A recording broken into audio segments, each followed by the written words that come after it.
está así, Doc. No, nosotros siempre nos ha tocado así, profe. So, Pero lo suelta y vuelve a su. Ah, quédate ahí parado.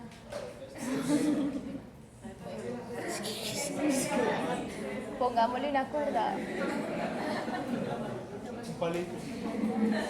algo que quede Bueno, parado. entonces en este caso, ustedes saben que Ah, la ya. alteración Sí, Omar. del sistema nervioso central, esta en realidad sí se 3-1 considera una también. emergencia clínica, o sea, toda la sintomatología y las afecciones en general del sistema nervioso central es algo urgente. Ese realmente es el concepto de urgencia, emergencia en este caso. O sea, las personas usualmente consultan como por cositas muy superficiales, se tiende a confundir ese concepto, pero en este caso sí es crítica la infección.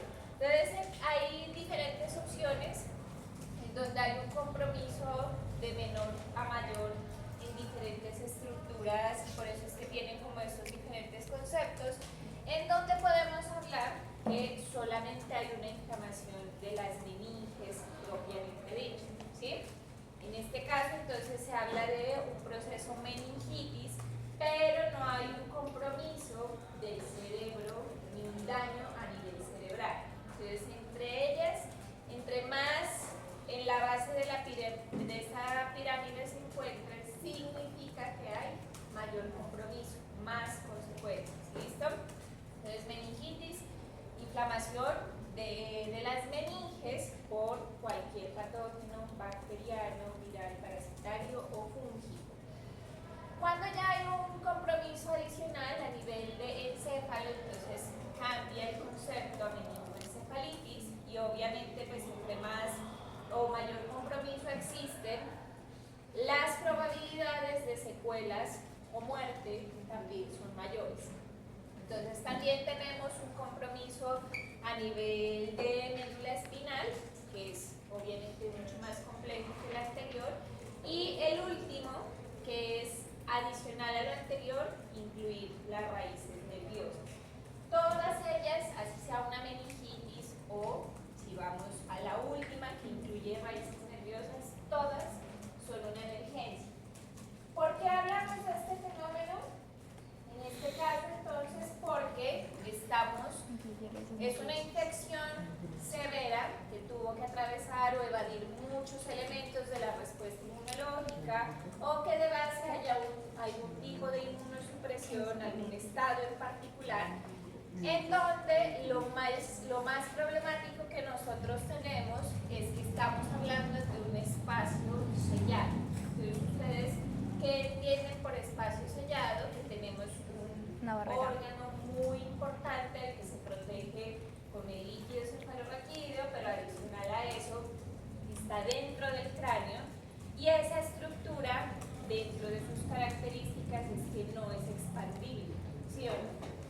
Esto a qué nos lleva entonces a que como no tiene esa capacidad de expansión en un fenómeno de inflamación, las secuelas, los daños, la necrosis, todo lo que pudiese presentarse usualmente es de naturaleza irreversible.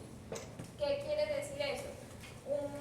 Una infección viral, bacteriana, lo que sea, el sistema nervioso central puede ser mortal o cuando las personas sobreviven quedan con secuelas.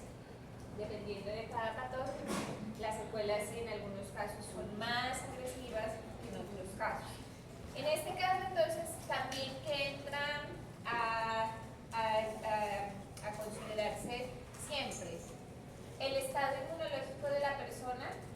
Hay personas inmunocompetentes que por alguna situación desarrollan una infección del sistema nervioso central, pero en ellos se espera que la resolución tenga un mejor pronóstico, ¿sí? Versus cuando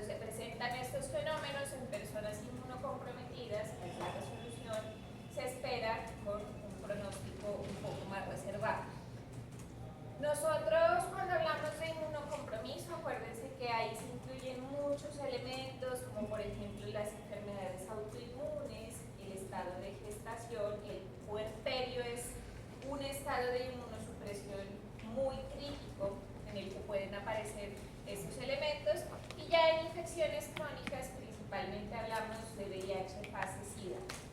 ¿Listo? Entonces, como una de las competencias o inmunosupresiones inmunológicas más importantes. En este caso, entonces, como estamos hablando de un sistema cerrado que está muy protegido, hay una dificultad diagnóstica en cuanto a la obtención de una muestra significativa. Entonces, ¿cuál es la muestra significativa? Líquido cefalorraquídeo. Cefalorraquídeo, y ustedes saben que las funciones pues no las puede hacer cualquiera. Neurólogo. Requiere de una preparación particular y de unos sitios de atención hospitalaria con unas dotaciones mínimas para poder obtener esas muestras. ¿Listo? Entonces, eso es otro elemento importante, por ejemplo, en un primer nivel o en un rural, pues no se van a hacer estos procedimientos. ¿Eso a qué conlleva? Que usted tenga que remitir a esa persona, y aquí se habla de un momento de oro en donde entre más rápida sea la intervención a partir del inicio de la sintomatología, se espera que la resolución tenga menor complicación, ¿sí? Entonces, mientras que usted remite y la autorizan, se va esa persona en una ambulancia, pues se está alejando de ese momento de oro. ¿Qué significa? Que potencialmente se van a presentar más complicaciones.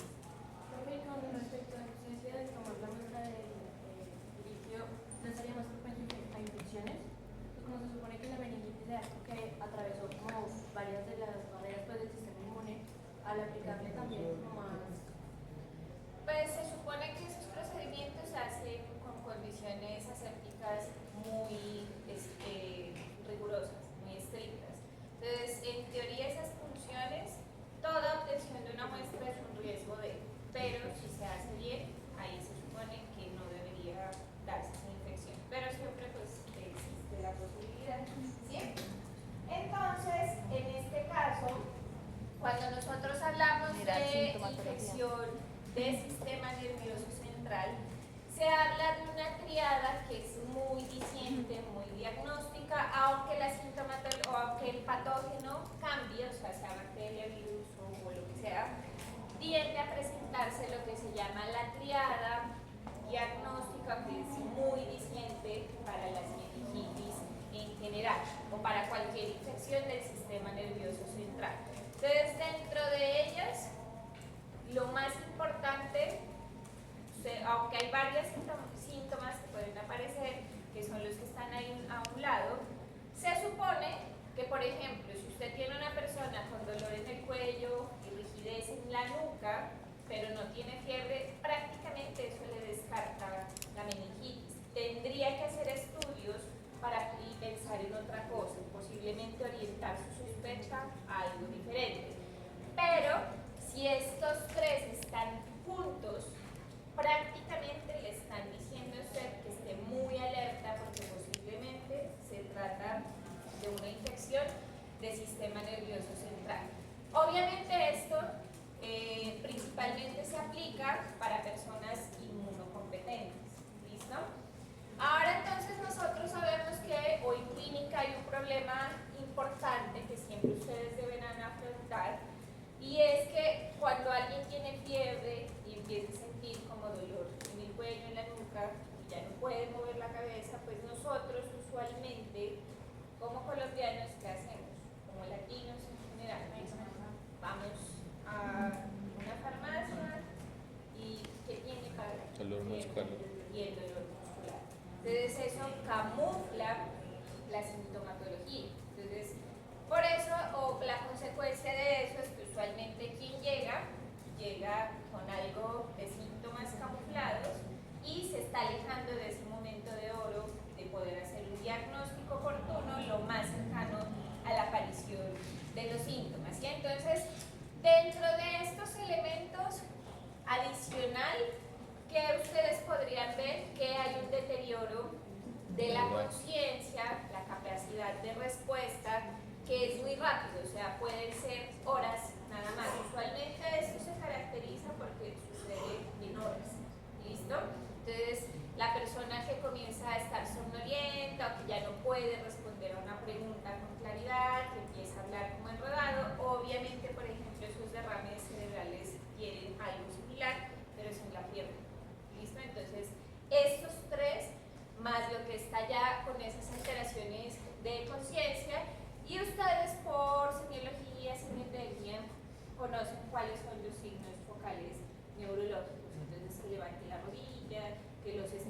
que se hacen a los impulsos o a las reacciones, en estos casos comienzan a desaparecer, ¿sí? Entonces todos esos hallazgos neurológicos, en los casos más severos, pero no siempre, podrían incluso las personas convulsionar.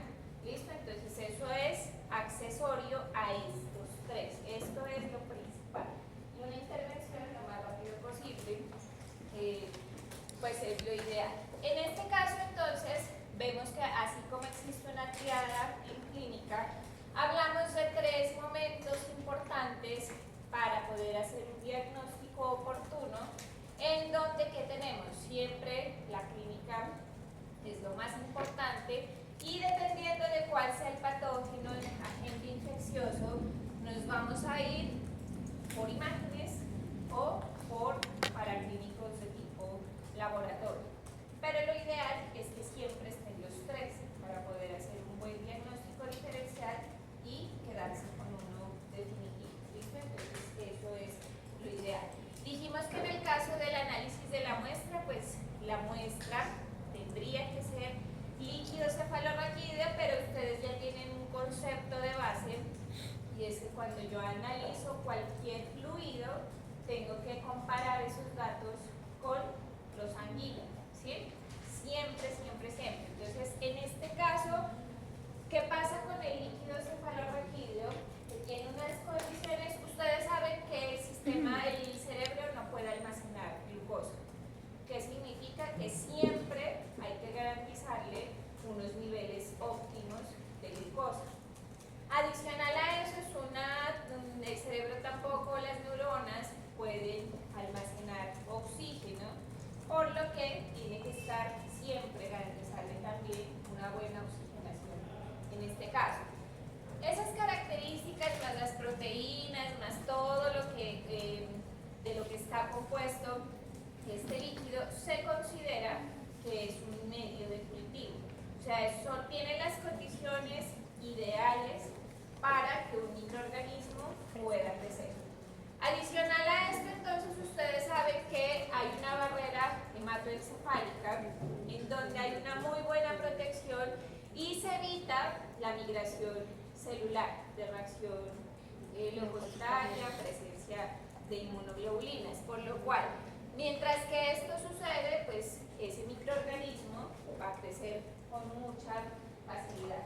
Entonces ahí se habla que usualmente tenemos infecciones que van a aparecer de manera oportunista con esas características que le ofrecen tanto el sistema como el líquido cefalorraquídeo. Entonces, a pesar de que hay muchos patógenos que se encuentran asociados a las meningitis o todas esas alteraciones, meningoencefalitis y demás, los más comunes son los que aparecen en esta diapositiva. Entonces, usualmente, cuando hablamos de una meningitis bacteriana, vamos a pensar en los dos encapsulados de importancia clínica que en algún momento mencionamos. Neisseria meningitidis tiene vacuna, pero es una posibilidad, y Streptococo pneumoniae, gram negativo Neisseria, Streptococo gram positivo, y los dos se caracterizan porque tienen cápsula, son encapsulados. Tienen vacunas sí, pero pues siguen siendo los principales focos infecciosos de las meningitis bacterianas. En este caso, entonces, hay otro elemento importante que ustedes deberán tener en cuenta, y es que el mecanismo de transmisión de estos patógenos es a través de las vías aéreas. Ellos están presentes en aerosoles.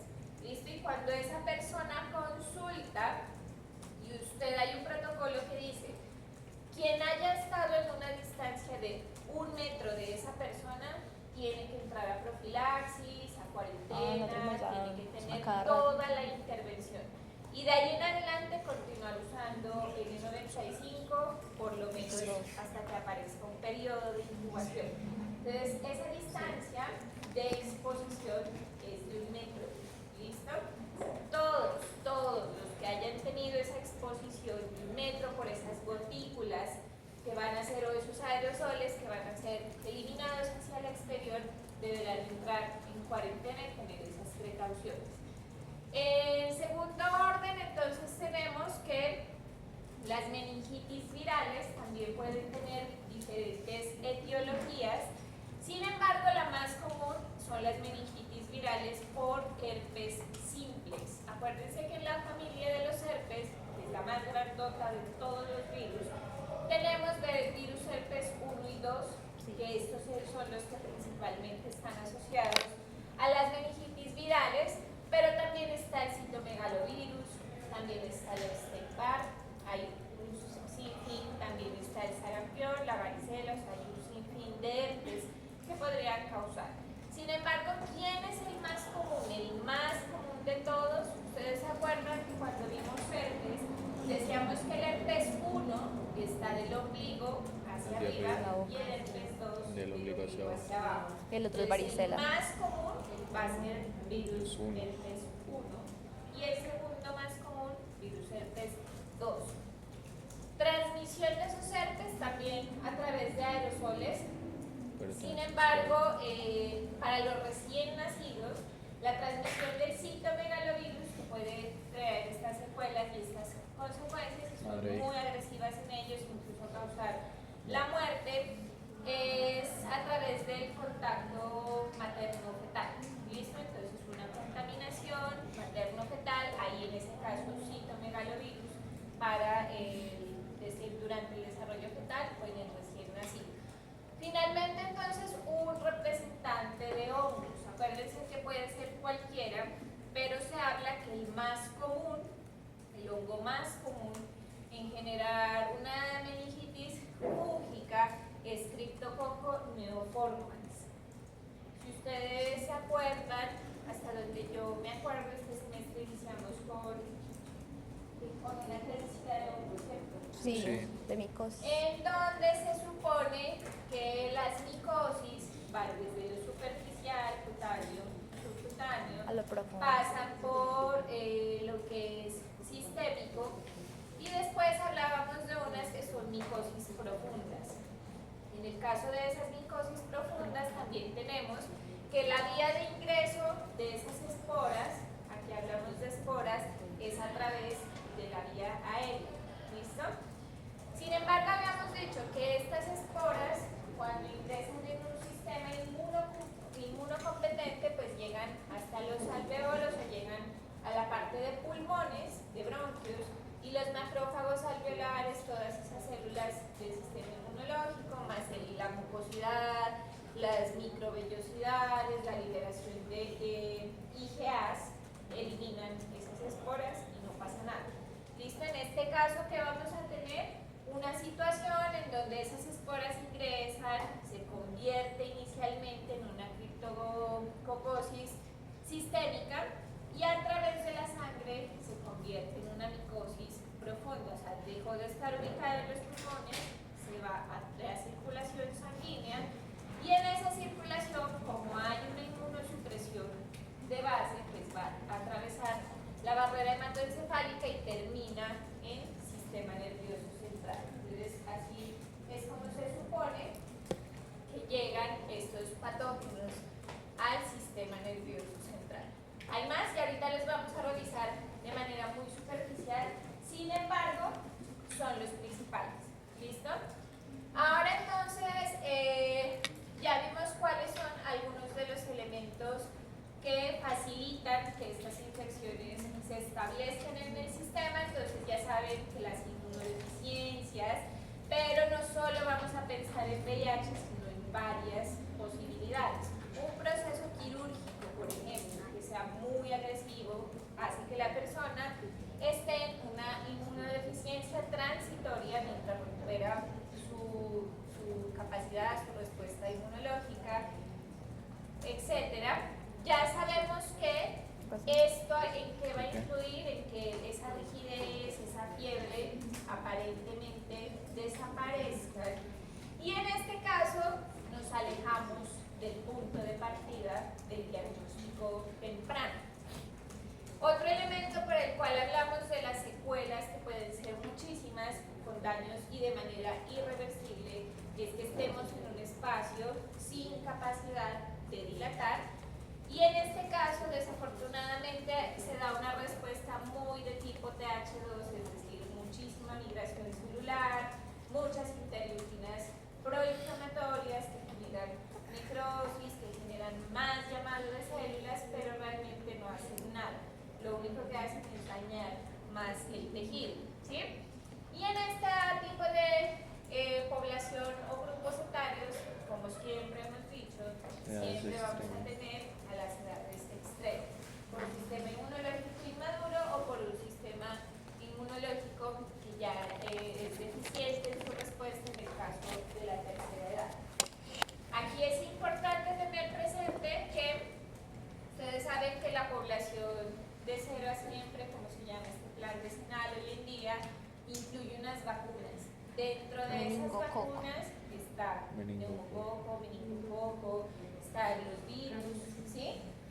Pero lo que no se tiene muy presente es que a partir de los 65 años se debe hacer refuerzos en el adulto mayor. ¿De qué? De los mismos, ¿sí? Entonces se hace otra vez vacunación para neumococo principalmente, que son 2 dosis, mínimo 2 dosis, pero eso no está dentro de un plan de vacunación como el de los niños. O sea, eso la persona, sus familiares deberán hacerlo de manera particular, ¿sí? Usualmente, ¿cómo lo hace medicina interna? Cuando identifica que hay un riesgo en un paciente crónico por cualquier cosa, lo mandan a vacunar. Hay varias opciones de vacunación, pero el adulto mayor aparentemente sano no está en ningún control. Entonces, por ejemplo, si ustedes tienen algún familiar, deberían comprar esas vacunas por profilaxis, para prevención. Y no son las mismas de los niños, son unas vacunas particulares que son a veces no los patógenos inactivados, sino los fragmentos para evitar que la vacuna genere la infección. ¿Listo? Entonces hay que tener precaución con el tipo de biológicos. Cuando ustedes vean vacunación, van a ver que hay algunos que se pueden poner al tiempo y otros no. Los que no usualmente son las vacunas inactivadas, donde está el patógeno ahí como medio, esas usualmente van solitas. Y las que son de fragmentos se pueden combinar. ¿Listo? Entonces eso hay que tener ahí esas precauciones. Cuando vamos a hablar de el concepto de las meningitis, teniendo en cuenta las características solamente del líquido cefalorraquídeo, se pueden dividir o se habla de estas dos vías de meningitis. Entonces tenemos la meningitis aséptica, en donde cuando hablamos de asepsia, ¿qué significa? Que es un líquido que aparentemente cuando se hace la punción lumbar se ve normal, ¿sí? Un líquido cefalorraquídeo normal, hagan de cuenta que es como el vinagre, es igualito, o sea, uno sabe que eso no es agua, sino que es otra sustancia. Pero el vinagre es como si fuese muy ligero, en cambio el líquido cefalorraquídeo es como aceite, es muy aceitoso, ¿sí? Pero es muy clarito, o sea, es transparente totalmente.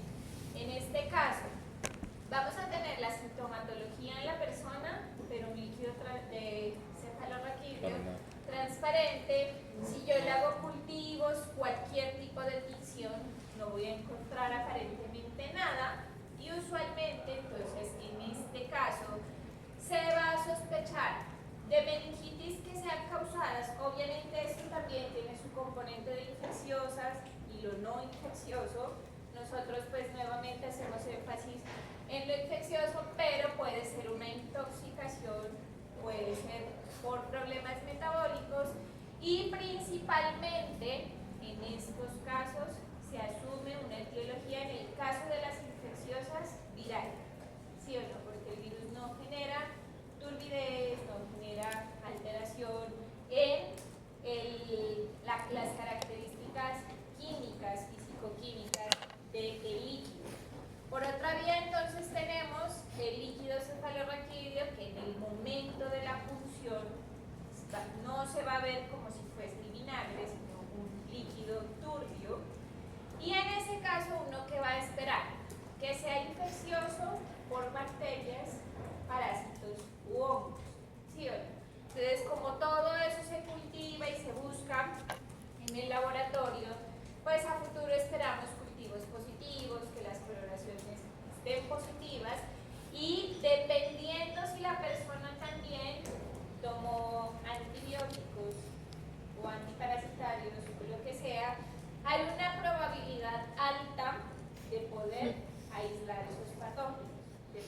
ver, de poderlos identificar. Esas probabilidades acá en Latinoamérica se hablan entre el 70 al 80%, no se habla de una buena probabilidad, porque usualmente lo que sí se ve es que la persona ya llega automedicada, tanto en analgesia como en antibióticos. ¿Sí? Y en este caso, entonces, acuérdense, siempre que se sospeche de un proceso infeccioso el que sea, primero tomo muestras Y después inicio inicio antibióticos. sin esperar ningún resultado. O sea, los manejos en teoría siempre van a ser empíricos, sí, pero yo ya me aseguré de tomar una muestra. Cuando sucede al revés, se inician los manejos empíricos y después se toman las muestras, pues se van alejando aún más de esas probabilidades de los aislamientos del 70 al 80, van bajando al 50%, por ejemplo. Entre más sean las dosis, las probabilidades disminuyen. Teniendo en cuenta eso, más el taller que entregaron, por ejemplo, la semana pasada en los hemocultivos, ustedes vieron que esas botellas tienen unas perlas que buscan romper los leucocitos, pero hay otras perlas que buscan que el antibiótico se les pegue y también les sirven de superficie a los bichitos para que puedan crecer. Entonces acá en Colombia, aunque esas botellas son para hemocultivos, ¿qué es lo que están haciendo los laboratorios? Ponen líquido cefalorraquídeo ahí. Porque si llegó a la persona automedicada con antibióticos, tratar de devolverle la posibilidad de aislar el patógeno. Pero los ¿Sí? tubos son distintos. Dime. Que los tubos son como distintos cuando uno los saca, como En unos algunos- tubos como perlados con algo por dentro, no sé qué es. Esas son las perlas, las resinas. Y la base cambia de color. Cuando como hay blanco. crecimiento, cambia de color. Y propiamente dicho, el equipo lo que ves es el cambio del color de la resina. No es que identifique el crecimiento, no. Ese cambio de pH hace que cambie de color la base de esas botellas. Y los equipos dicen, después de eso se sacan muestras de esos hemocultivos, se aíslan en agar sangre, en agar Macompte para buscar. Listo, entonces en este caso, Sari, ¿me tomas foto y me la puedes enviar al grupo? O por ahí, por fin. ¿cuáles van a ser las características de un líquido cefalorraquídeo? Teniendo en cuenta, si yo pienso en una meningitis bacteriana, viral, fúngica, acuérdense que la meningitis tuberculosa, aunque es una meningitis bacteriana, se va a comportar diferente. Si se acuerdan cuando veíamos los criterios de la que el derrame pleural tuberculoso, sí va a tener una glucosa disminuida, mucha reacción glucositaria, pero el predominio de células es de ¿cuál? De Leucocitos. mononucleares. Entonces, esa es la diferencia entre una meningitis séptica bacteriana, cuando la bacteria es extracelular, el predominio es de polimononucleares. Lo demás es muy similar.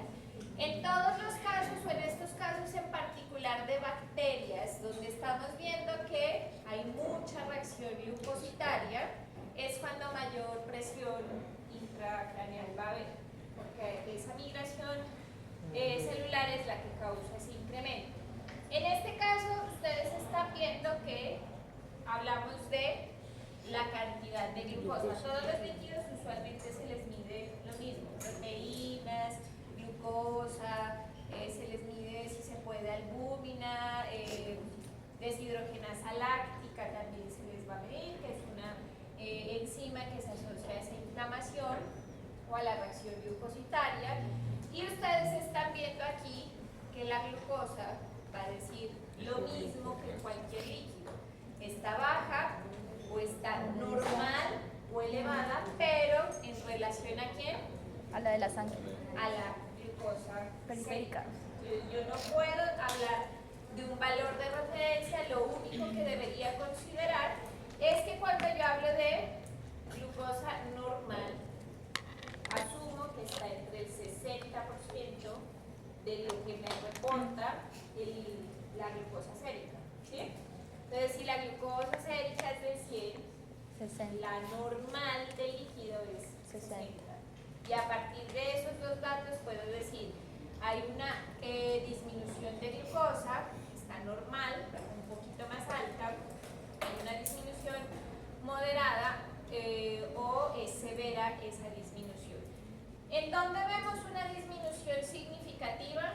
En las infecciones sépticas, bacterianas y tuberculosas. En las demás no hay disminuciones muy significativas. Reacción leucocitaria, bacteriana, polimorfonuclear, tuberculosa, mononuclear. Vemos que si comparamos esas dos, donde más leucocitos en general hay, va a ser en la bacteriana extracelular. En los otros casos hablan de unos rangos entre hasta 500 leucocitos por cada milímetro cúbico de líquido, porque la pulsión genera un trauma. Entonces, entre más traumática sea la pulsión, se espera que se ajuste a esos 500, pero más de ese valor, en definitiva, sí se puede considerar que es algo infeccioso, bacteriano, fúngico o parasitario. ¿Listo? ¿Me puedes enviar el número de la muchacha que hace las uñas? Esas son las características principales Ella es en gel. en este caso. Gracias. Más o menos, estos son los elementos que van a tener en un reporte de estudio, se llama citoquímico de líquido cefalorraquídeo, cito de células y químico de proteínas o la química que se le hace. Entonces ya dijimos que cuando yo espero un aspecto normal de un líquido cefalorraquídeo, esperaría que el reporte me diga que es incoloro tipo cristal. Esa es la forma de describir también la forma en cómo se ve el vinagre, el transparente, ¿sí? Entonces es transparente, incoloro o cristal. Los colores patológicos es cuando no hay es incoloro pero perdió ese aspecto de cristal, o sea, no es como tan clarito. Sanguinolento, está esta opción que genera también meningitis no infecciosas, que es el kernicterus, sobre todo en los recién nacidos. ¿Ustedes saben qué es, cierto? No. ¿No? Kernit. El kernicterus. No. Entonces, ¿Dónde el dice líquido eso? cefalorraquídeo cuando se obtiene es amarillo. Y es un amarillo tipo bilirrubinas, como cuando se hiperpigmentan las mucosas, por exceso de bilirrubinas en el sistema. Entonces, el problema del incremento de las bilirrubinas, por ejemplo, y por eso es que antes, hoy en día ya no, porque pues lo del calentamiento global está bien complejo, pero ustedes han visto que los niños cuando nacen son rosaditos, rosaditos, rosaditos, pero a la semana están amarillos, amarillos. Baños de sol. Eso es porque un recién nacido nace con una hemoglobina cercana a 20. Entre más dificultades de oxigenación haya tenido, la hemoglobina es más alta. Pero cuando nace y comienza su respiración independiente, esa hemoglobina le sobra a él, ¿sí o no? No le sirve ese exceso de cantidad de eritrocitos. Entonces el sistema naturalmente los comienza a romper. Y el principal producto de degradación de la hemoglobina es ¿qué? La bilirrubina. Pero como es un niño con un sistema inmaduro, con una carga tan alta de bilirrubina, pues tiende a generar una coloración amarillenta de mucosas. En estos casos, en los hospitales, ¿qué se hace? Hacer un seguimiento de esas bilirrubinas, y cuando están relativamente altas, entonces hay opciones de manejos en casa en donde se ponen a los niños En sol. antes se los ponía al sol directamente, hoy en día ya no, porque se ha visto que está muy agresivo los rayos del sol. Entonces se dice a la luz del día, o sea, hay como ese cambio. Y si se está acercando las bilirrubinas a 20, hay una probabilidad que ese producto de desecho, que es muy grande, atraviese la barrera hematoencefálica y genera daños a nivel neuronal, a nivel cerebral, daños irreversibles por exceso o por presencia de bilirrubinas, ¿en dónde? En el líquido cefalorraquídeo. Claro, y eso se llama kernicterus. Ese es el kernicterus como tal. Entonces en los hospitales, cuando ven que eso está pasando, dicen ese recién nacido ¿Cómo se escribe eso? tiene que recibir Yo creo que con eh, Q, kernículos. fototerapia. Los ponen con unas gasitas, Sí. con lámparas UV. ¿Cómo se escribe kernículo? Kernicterus. Yo lo escribo, no se lo escribo. Ah, profe, no se ve ahí arriba. Profe, no se ve ahí arriba. Ah, gracias. Kernic. Hay algunos que lo escriben así, otros lo escriben como Me faltó una C. de las dos formas se puede.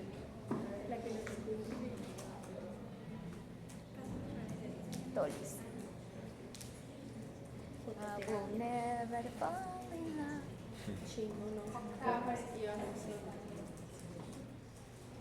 ¿Con K? Sí, con K. Juanita, ya no es con K. ¿Qué? Es con K. Cuernículo. Y esa se llama una encefalopatía Ah. impérica, o sea, va a generar ese daño irreversible en un recién nacido que nació bien, nació sano y puede quedar con secuelas neurológicas irreversibles. Cuando se ve eso en líquido cefalorraquídeo, el nombre que recibe el líquido va a ser un líquido cefalorraquídeo santocrómico. O sea, a ustedes nadie les va a decir entre paréntesis amarillento por presencia del bilirrubin, solamente Santocrómico. santocrómico, ¿sí? Así les van a reportar el Ah, con el Z. X. Y kernículo. Y en adultos también se puede presentar. es menos frecuente, pero sí hay posibilidad. Usualmente se habla de los recién nacidos. La otra parte o forma de reporte en color de líquido cefalorraquídeo es más o menos un blanquecino, como cuando se mezcla, cuando ustedes van a lavar una cosa que tenga aceite y le ponen jabón, se pone como blanquecino. Así se ve igual. ¿Sí? Entonces, eso significa que hay estructuras, usualmente agentes infecciosos, que le están generando esa turbidez Ay, a no, ese qué triste líquido trabajar. cefalorraquídeo. No puedo reír. Esa es la parte que se describe a simple vista, ¿sí? El color. A nivel de microscopio, entonces se determina, se cuantifican esas proteínas totales, la glucosa, deshidrogenasa láctica, y por medio de tinción de Wright se describe el número y tipo de células. ¿Por qué es importante eso? Porque a usted le dice si es séptica, Para el tratamiento. extracelular o intracelular. Y se supone que estos reportes son muy rápidos. O sea, en una hora usted tiene el reporte como para poder iniciar. De todas formas, esas terapias empíricas las dirigen antivirales y antibacterianas siempre, o sea, a la par, hasta que puedan determinar o tomar una decisión de cuál de los dos van a suspender. ¿Sí? Y adicionalmente, entonces, en la parte microscópica se van a tener varios reportes. Las tinciones, que son inmediatas, o sea, en ese reporte después de una hora, tinción de Gram, por lo menos para saber ¿Es bacteriana o es? Gram negativo. Tinta china, que ya la vamos a ver ahorita, se les hacen los cultivos en las botellas de hemocultivos para aerobios, anaerobios y hongos. Se le hace una tinción de bacilos ácido alcohol resistentes, o sea, tuberculosis, se cultiva también en medios de cultivo para tuberculosis. Se hacen cultivos de hongos, con los hongos hay un problema y es que eso se demora un mes más o menos en salir un Incubación reporte, de o sea, no ese hongo. sirve para nada en realidad, solamente como para poder confirmar. Y en el caso de los hongos, lo más valioso por ahora es la determinación de antígenos, anticuerpos, ¿sí? Donde hay opción de biología molecular, la biología molecular también les va a dar esos reportes. Profe, pero nosotros no sabríamos ya, mirando el líquido cefalorraquídeo, si es, digamos, como incoloro, porque usted me decía ahora que la séptica se veía incolora, ¿cierto? Y pues Usualmente se asume. Exacto. Sí. se asume viral. Y la bacteriana pues ya sería como ya cóncoros, blanquecina, ¿cierto? Entonces, no sé, o sea, hay necesidad de hacerlo así, La terapia... con microscópico. Ah, no, por protocolos en los laboratorios a todos se le hace la mayor opción de paraclínicos para evitar que de pronto una falta de estudio evite un buen diagnóstico. También, ¿qué pasa en las infecciones del sistema nervioso central? Usualmente se quedan sin diagnóstico. Eso pasa muchísimo. Se les hace todo eso y no se encuentra nada. Y la persona o se pone muy complicada o muere y nunca se supo qué fue lo que le causó.